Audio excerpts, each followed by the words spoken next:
Hello everyone, আসসালামু আলাইকুম। কেমন আছেন আপনারা সবাই? আশা করি নিশ্চয়ই ভালো আছেন। আমি আপনাদের তো আলহামদুলিল্লাহ ভালো আছি। আজকে চলে আসছি ব্রাউন সুগার রেসিপি নিয়ে। প্রথমে একটা প্যানে 1/2 কাপ দিয়ে দিলাম পানি আর নিয়ে নিলাম 1/2 কেজি গুড়। তো এখানে গুড়টা আমি পানির সাথে চুলা ওপেন করে দিলাম যাতে গলে যায়। তো এই তো আমার গুড়টা গলে গেছে, কারণ গরম তাপ পাইলে গুড় এমনিতেই গলে যায়। তো একটা পলক চলে আসছে, অপেক্ষা করব একতার আসা পর্যন্ত।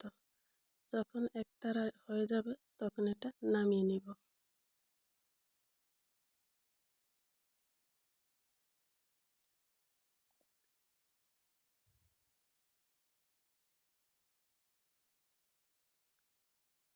আসলে ব্রাউন সুগার বাচ্চাদের জন্য অনেক উপকার, বড়দের জন্য উপকার। সাদা চিনি বা রিফাইন্ড চিনি ওটার থেকে এটা 1000 গুণ ভালো।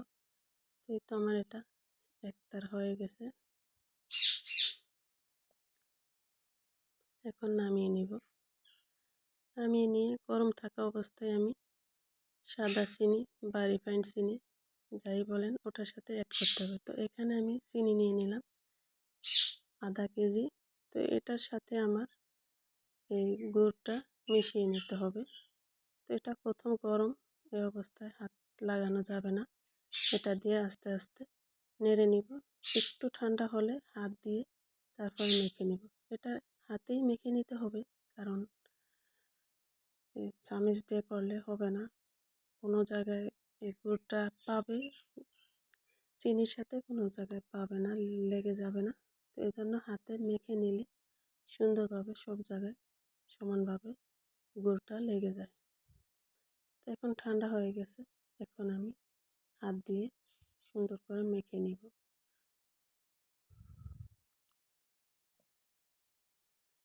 দেখলেন তো, খুব সহজেই এই চিনিটা তৈরি করা যায়।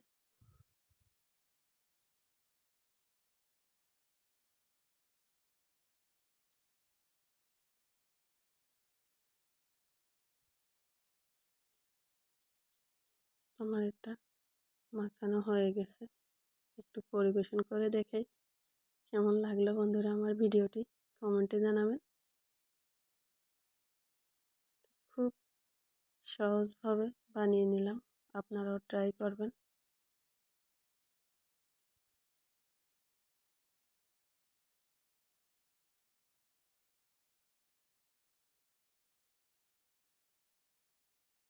তো আজ এই পর্যন্তই। সবাই ভালো থাকবেন, সুস্থ থাকবেন, নিরাপদে থাকবেন। আল্লাহ হাফেজ।